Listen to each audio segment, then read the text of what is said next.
Les enfants d'Europe 1.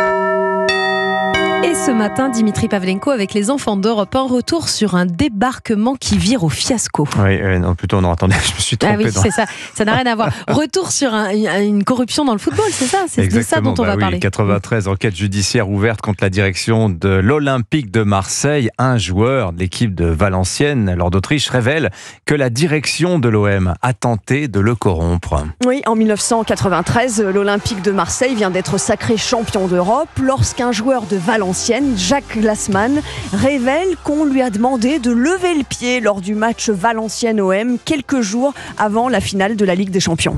Je suis un garçon honnête, maintenant c'est le petit pousset contre l'ogre et puis c'est tout, on verra ça. Ça s'est fait par téléphone, c'est sûr qu'il n'y aura pas de preuves. Comme je vous dis, c'est la parole d'un joueur contre un président qui est M. Tapie ou M. Bernès et qui représente tout l'Olympique de Marseille.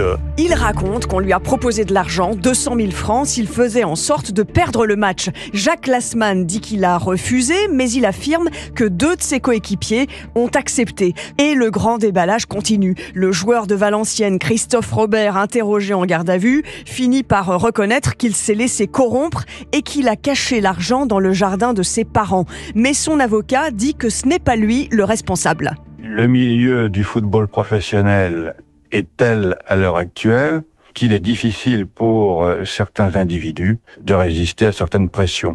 Très vite, un homme apparaît dans le viseur de la justice, le donneur d'ordre, le président de l'OM lui-même, Bernard Tapie, mais il se défend. Cette chasse organisée, elle est organisée avec un seul objectif, tuer Tapie. À la limite, pourquoi pas. Mais ce que je trouve anormal, c'est que pour atteindre ça, on n'hésite pas à fracasser, à détruire un club. L'affaire devient le feuilleton médiatique de l'été 93 et Bernard Tapie à l'époque est extrêmement populaire. Il est même à ce moment-là ministre de la Ville, ami aussi du président de la République François Mitterrand, qui prend même sa défense lors d'une interview du 14 juillet. Pourquoi le mêler pour l'instant à cette affaire alors que le nom de Bernard Tapie n'a pas encore, s'il devait l'être, je dis encore, n'a pas été prononcé.